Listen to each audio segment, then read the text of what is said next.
pemungutan suara begitu hal-hal yang tadi menyebabkan keterlambatan dapat teratasi. Lalu kalau ada hujan yang reda tidak berhenti, maka sampai pemungutan suara selesai direkomendasikan atau disarankan perbaikan untuk dilakukan pemungutan suara susulan. Nah, lalu yang kedua adalah masalah didapati alat bantu disabilitas netra yang tidak tersedia di TPS. Salah satu isu permasalahannya karena logistik tidak tersedia atau terlambat tiba. Karena itu maka pengawas TPS menyampaikan saran perbaikan untuk segera disediakan alat bantu tunanetra tersebut. Masalah yang ketiga adalah TPS logistik yang tidak lengkap, baik itu surat suaranya atau tinta, paku, C-hasil dan logistik perlengkapan pemungutan suara lainnya. Nah, terkait dengan kendala ini atau masalah ini maka dilakukan secara perbaikan oleh PTPS agar surat suara yang kurang dan logistik yang kurang itu untuk dikoordinasikan oleh KPPS secara berjenjang agar segera dilengkapi. Dalam hal sampai pemungutan suara selesai tidak ada penggantinya, maka menyampaikan saran perbaikan atau rekomendasi untuk dilakukan pemungutan suara lanjutan atau pemungutan suara susulan. Masalah yang keempat, TPS yang didapati adanya pemilih khusus yang menggunakan hak pilihnya tidak sesuai dengan domisili KTP elektronik. Isu faktualnya adalah pertama, pemilih yang bersangkutan adalah pemilih yang benar-benar bukan penduduk yang datang ke TPS, bukan pemilih DPT, dan bukan pemilih DPK, dialah DPTB yang tidak membawa surat form model A pindah memilih. Kemudian yang berikutnya, maka pengawas menyarankan agar pemilih yang bersangkutan tersebut tidak diizinkan. Dalam hal berdasarkan hasil pencermatan pengawas pemilu, nyata terbukti adanya pemilih yang tidak memenuhi syarat tersebut, maka direkomendasikan untuk pemungutan suara ulang. Iya, itu dari 19 diantaranya itu ya. Baik, Yang Mulia. Ini konteksnya apa ketika itu kok ada siaran pers itu, apa memang ada laporan ataukah temuan sendiri dari Bawaslu? Baik Yang Mulia, dalam rangka melaksanakan tugas dan fungsi kelembagaan pengawas pemilu, maka salah satunya adalah menyampaikan informasi hasil pengawasan secara cepat. Nah, kebutuhan ini adalah dalam rangka menginformasikan bahwa terkait hal tersebut yang ada dalam pemungutan dan penghitungan suara, Bawaslu telah mengidentifikasi 19 masalah pada pemungutan dan penghitungan suara dan telah dilakukan langkah tindak lanjut dan semuanya telah disiarkan di siaran pers. Demikian Yang Mulia. Dari 19 itu apa yang menurut saudara, yang pengetahuan saudara yang krusial yang baik? Mohon izin Yang Mulia, yang krusial itu diantaranya adalah pemilih yang mencoblos 2 kali. Kemudian yang kedua adalah pemilih khusus yang tidak sesuai dengan domisili. Nah, terkait dengan pemilih yang mencoblos 2 kali, ketika dikonfirmasi ke pengawas TPS, kejadiannya itu ada, izin saya coba cek.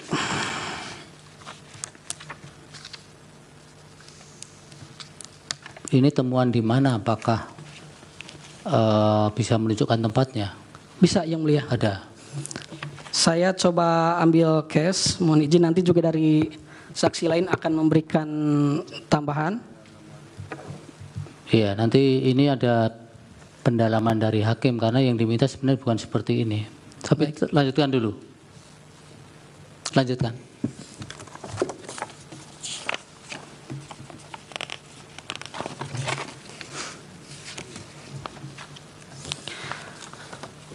Yang berikutnya adalah TPS mengalami surat suara yang tertukar. Ini surat suara antar dapil, misalnya DPR RI, DPD, DPRD Provinsi, DPRD Kabupaten Kota, dan pengawas TPS menyarankan agar segera dilakukan koordinasi terkait dengan tertukarnya surat suara tersebut. Nah, ada kondisi yang dalam hal surat suara tertukar itu tidak ada di TPS yang lain, maka kebijakan KPU dan Bawaslu adalah surat suara yang tertukar itu tetap digunakan, tapi yang dihitung itu surat suara partai politik. Nah, lalu yang berikutnya, TPS didapati adanya pendamping pemilih yang tidak menandatangani surat pernyataan pendamping, juga disampaikan secara perbaikan kepada KPPS. Lalu yang ketujuh adalah TPS tidak menjelaskan tentang tata cara, juga itu diingatkan untuk dibacakan dulu tata cara sebelum mulai pemungutan suara. Lalu TPS didapati papan pengumuman DPT tidak terpasang, juga saran perbaikannya sama. Lalu TPS didapati saksi yang mengenalkan atribut yang memuat unsur nomor urut pasangan calon atau partai politik atau DPD, juga menyarankan agar saksi tersebut mengganti atributnya dan yang bersangkutan bersedia untuk mengganti atribut. Yang ke-10 didapati adanya mobilisasi dan atau mengarahkan pemilih. Ini juga TPS menyarankan pada para pihak agar tidak melakukan tindakan-tindakan yang mengarahkan atau mengintimidasi kepada pemilih atau penyelenggara. Lalu yang ke-11, TPS didapati adanya saksi yang tidak menunjukkan surat mandat, juga disampaikan agar dalam hal saksi datang ke TPS harus membawa surat mandat. Lalu didapati adanya pemilih yang menggunakan hak pilihnya lebih dari satu kali.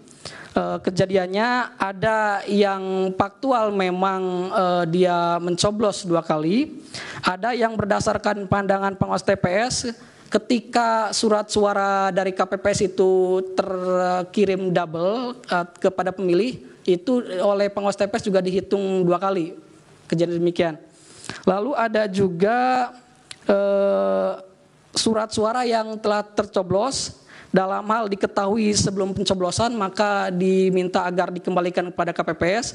Dalam hal surat suara tersebut diketahui di bilik suara maka dinyatakan rusak dan dimintakan pengganti.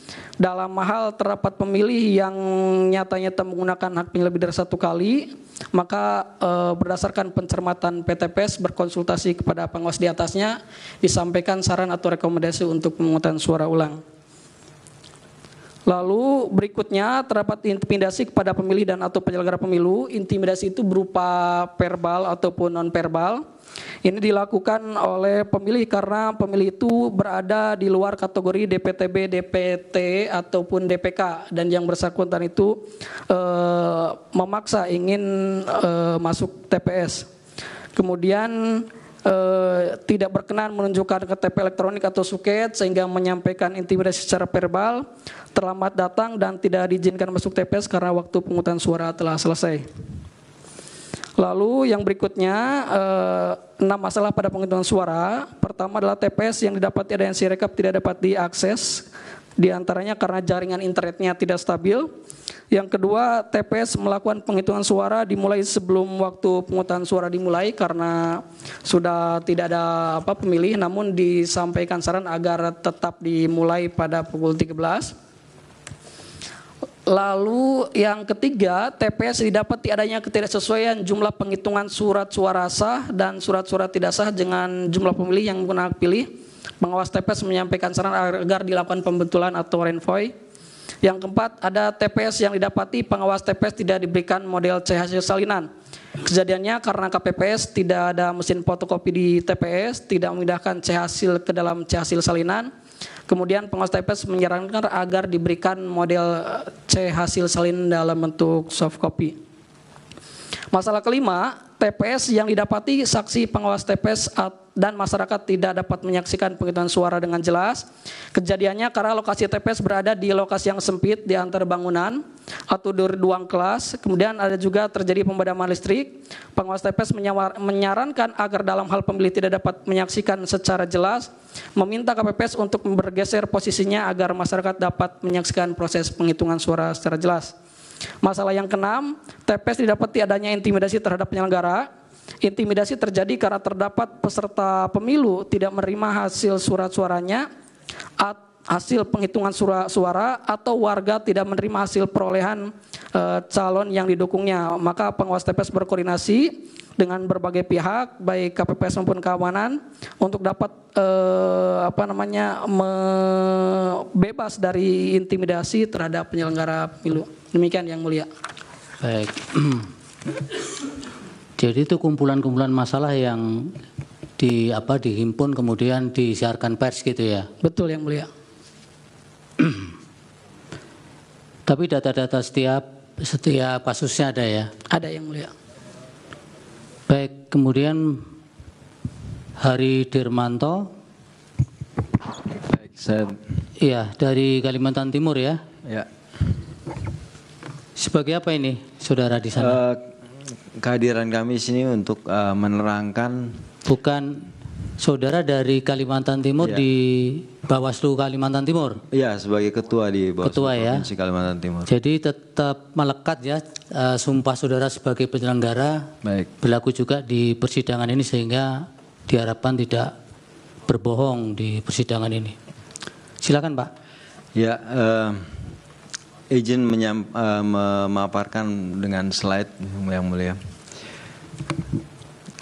Nah, di kesempatan ini kami ingin menyampaikan tadi membreakdown soal isu-isu yang disampaikan oleh saksi sebelumnya tentang 13 ya peristiwa yang terjadi pada saat pemungutan penghitungan suara.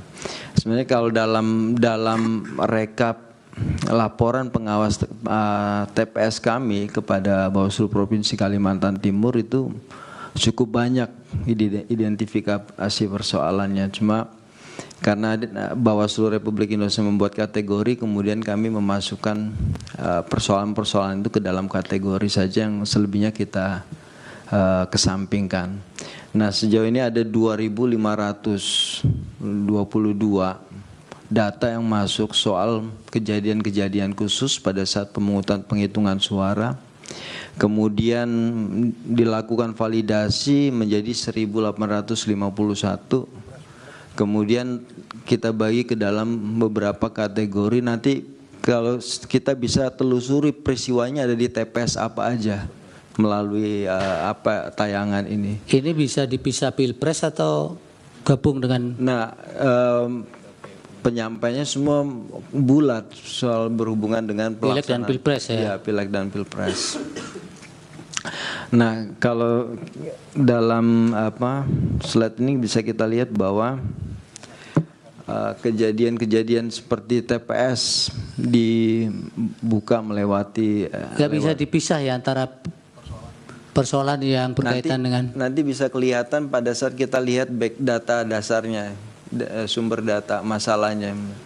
Nanti di situ kejadian-kejadian seperti TPS dibuka melewati. Gak bisa dipisah ya antara persoalan yang berkaitan dengan. Nanti bisa kelihatan pada saat kita lihat back data dasarnya, sumber data masalahnya. Nanti di situ kita misalkan kita klik misal di TPS dibuka melebihi waktu, kemudian kita ke data dasarnya. Baru kelihatan kasusnya ya. Ya, akan kelihatan di TPS mana, kajian kejadiannya seperti apa. Nah, ini himpunan persoalan-persoalan yang dihimpun di satu masalah, setiap masalah itu. Ini bagian yang sudah disampaikan ke Mahkamah oleh Bawaslu ya, oleh Pak Ketua kemarin. Ini belum ya. Belum.